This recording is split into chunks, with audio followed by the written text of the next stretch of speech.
Do you suffer from perfectionism, and does it stop you from going for what you want to go for in life or from learning new skills? Perfectionism is often linked to inaction, so it can cause procrastination. So in this video I'm going to share with you some great tips to be able to cure both procrastination and perfectionism. For the best tips, tools and advice on how to manage your mindset for a calmer, happier and more confident life, please subscribe to my channel and hit the bell to be notified every time I post a new video, which will be normally every Friday. I'm Becca Tears and I'm an author and a mindset management therapist, and I use hypnotherapy also with my clients. And in my book and also my work, I've helped many people to overcome perfectionism and procrastination and really thrive in their lives, and I've made this video to be able to help you too. If you are a perfectionist, have you ever thought about this in a different way? Have you ever thought that you may well do well in tasks and in your career, whatever the things are that you do well in, despite being a perfectionist rather than because you're a perfectionist? So what is perfectionism? Well, being a perfectionist involves having impossibly high standards for yourself and for others. And this leads to disappointment inevitably because perfection is not attainable. And often perfectionists end up being quite unhappy and dissatisfied in their lives because they notice all of the things that are wrong rather than what's right. And some common traits of perfectionism include being critical of yourself and others when impossibly high standards are not met. Having catastrophic thinking things like, if I'm not perfect, I'm worthless. Having low self-esteem and having to do everything perfectly in order to feel that you're worthy of being loved or accepted. And another common trait of a perfectionist is to procrastinate. Thinking things like, I shouldn't make mistakes. If I can't do this well, even at the beginning, I'm not going to attempt it. And perfectionism can cause chronic procrastination by avoiding doing new things in fear of making mistakes. It can also cause wasted time by repeatedly checking over unimportant items, such as the wording of low-value email responses or documents. It can also cause depression when things don't match up to your expectations. Perfectionism can cause being overcritical of yourself and others. And also it can cause obsession over small details and not seeing the big picture. So it can often cause some compulsive behaviours like checking over and over again that you've turned things off or locked the door properly. So compulsive behaviours can also be linked to perfectionism. Perfectionism is often caused by a limiting belief that we hold about us not being enough in some way, or not being worthy or deserving of being accepted or loved or fitting in. And so often the first and the most important way to tackle perfectionism is to really boost your self-esteem and to really think about the things that you do that are good and about just feeling that you are enough inside. And to be able to work on your self-esteem and your self-worth and belief and your confidence, hang on right until the end of this video because I'm going to share with you a special bonus that will really help to boost all of these things within you at the end of the video. So hang on right until the end. Now I'm going to talk more about procrastination in a minute. But first of all, here are some great ways to think about and to tackle perfectionism. So if it's holding you back, ask yourself, in the grand scheme of things in life, if the small details in a particular case really matter. Look at the big picture. The temptation of perfectionism is to focus on the minute details. Okay, so your partner has not done a totally perfect job of cleaning the bathroom, but he has done it to a fairly good standard. And he's also done some washing of the dishes and done some laundry too. So think about the big picture rather than looking at the small, minute details. If you catch yourself noticing the bad aspects of something, immediately ask yourself, what are the good things about this? Write as many good things as you can. You can do this as a written exercise. Start to notice the good things. Recognise that you and others are only human, and perfection doesn't exist. Everyone makes mistakes, and that doesn't mean the world will end, or that if people aren't perfect, that they're not lovable or worthy.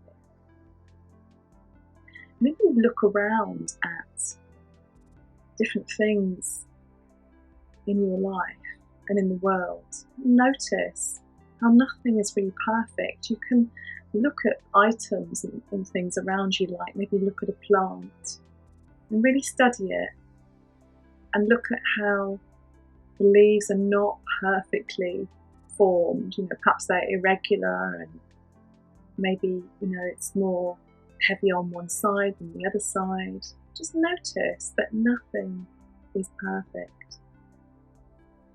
And then you realise that actually perfection doesn't exist and it's unattainable.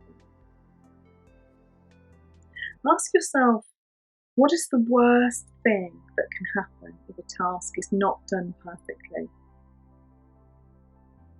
Then ask yourself, if the worst thing did happen, would I handle it?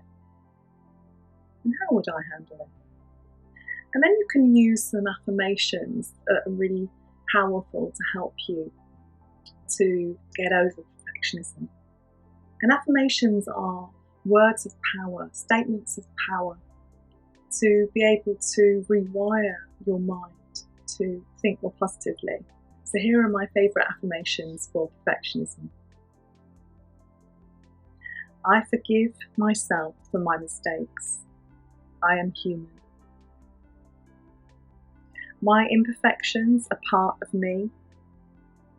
I accept them as a necessary part of life. I don't have to be perfect, just real.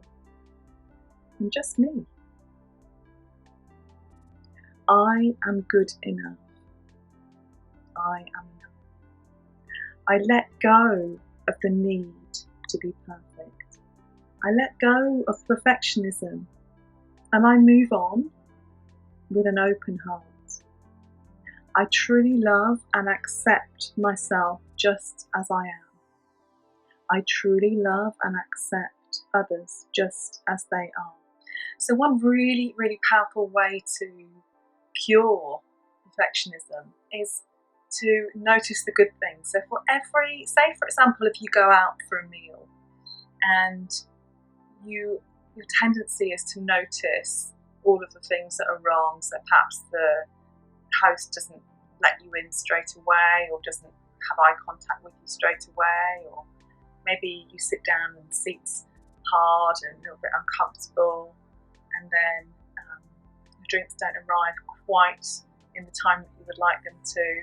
So all of the things that you notice that are wrong and you're critical of, what you need to do is to notice something good for each of those things. So if you do this exercise after you've done something like gone for a meal, for example, and note down all the things that are wrong, for each thing that you noticed that wasn't perfect, write something that was good.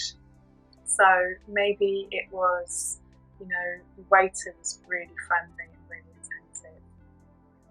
Maybe it was the wine tasted really great, really lovely bottle of wine. Maybe it was that the food was, was amazing, it was really good. So notice all of the good things for any of the bad things, and make sure that for each critical thing that you notice, make sure that you put an alternative, not an alternative, but for each bad thing you put something that you noticed that was good. And this helps you to balance your thinking more, so not to be just noticing all of the things that were wrong, but also to notice the things that were right. And because life is not perfect, so there are always negatives and positives. So this just helps to balance out your thinking. Another thing that you can do to really cut down the time that you might spend being a perfectionist on a certain task is to think about realistically how long it should take you. You know, if you spend ages and ages getting something absolutely perfect, and perhaps you're not even satisfied at the end because, you know, nothing is really perfect. But if you think about something that you spend excessive amount of time on, and then realistically think about how long it should take, perhaps how long it would take somebody else to do. Put a time on it, and then put your timer on your phone or whatever, put a clock on for that period of time, and complete the task in that period of time. So put a timer on for that amount of time that you've decided is realistic, and complete that particular task within that time. Now, if you haven't quite finished, just stop there, and then you can always go back to it. But again, when you go back to that particular task, just literally spend minimum amount of time on it. And this technique should help you to stop spending excessive time on things. It should free up time to be able to do other things, or, you know, just allow you to be a bit more realistic. So I'm curious about you. Have you ever struggled with procrastination or perfectionism, or both? Just comment in the boxes below and let me know if you've struggled with either of those limiting behaviours and how you dealt with them. Now, procrastination, which is often linked to perfectionism, is the habit of putting off things that you would rather do today or that need to be done today until tomorrow, next week, next month, etc. And we all suffer from procrastination at some point in our lives. One of the main causes of procrastination is the feeling that something is just too big and scary to even begin. So taking the time initially to create a written plan for something, with all of the tasks broken down, eliminates this fear. This is because the goal becomes more achievable in your mind. And you can see that if you stick to the plan and just take step by step, you'll move through to your end goal. It may take a day or a week, or for larger goals much longer, but the point is that psychologically you realise that you can do it, that it's possible to achieve. So planning really helps you to beat procrastination, and planning can help you to avoid becoming overwhelmed. Some of our goals may feel so big that they're quite daunting, so planning helps you to break them down into smaller steps and tasks that you can work your way through one at a time. Having a plan that details all of the steps together with a reasonable time frame for completing them will help you to take these actions calmly and rationally. As you start to make progress, you'll build confidence and avoid the feeling of being swamped by the enormity of the goal. And I talk a lot more about planning and time management in my book. And there are also 2 great classic time management books that have helped me, which I'll show you now and which I will link below. And so some other ways that you can deal with procrastination. You can realise that you can take action despite experiencing negative thoughts and feelings. These feelings don't determine your actions. They can influence them, but they don't automatically determine them. So you may get these negative feelings and thoughts about doing something, but you can either let them dictate to you, or you can act in spite of them, and that's a choice that you have. Another thing to realise with procrastination is the pain is in the anticipation. It's always so much worse thinking about doing something than actually getting into action and doing it. Another thing to remember is that you won't feel like it tomorrow. You won't feel like doing it tomorrow either. You don't feel like doing it today, and you won't feel like doing it tomorrow. We only get a short-term relief from putting off something in the moment. And the problem is that you're likely to feel just as bad about it tomorrow, and maybe even worse because you've put it off. And so you need to get started today. And once you get started, good things start happening. And the only cure really is doing the thing. And then it's about taking time to plan. And also another activity that you can try, a tool that you can try, is the Swiss cheese method. So I'll tell you a little bit about that now. So the Swiss cheese method is an easy way to get started on something. So if you've identified and chosen a big goal or action, but you're unsure where to begin, you can try this Swiss cheese method.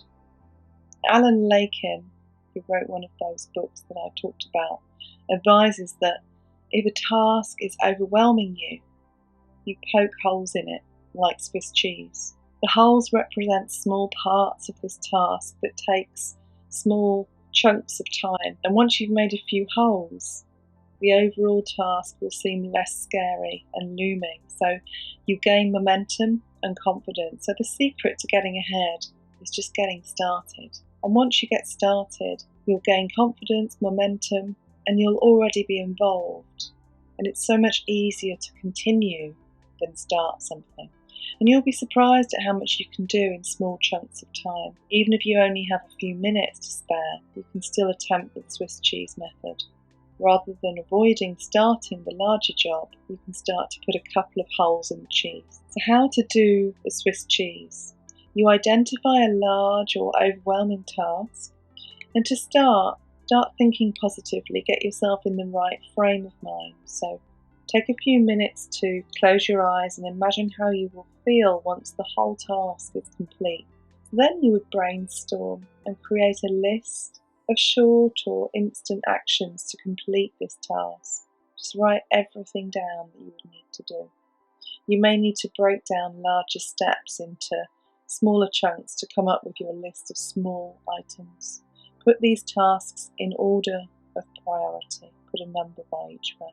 And then you just start on the first one now. And as you work through your list and make more holes in the cheese, notice how much better and more confident you feel, as you're now involved, and how less scary the job is now. So the thought of a large or complex action is always worse than actually doing it.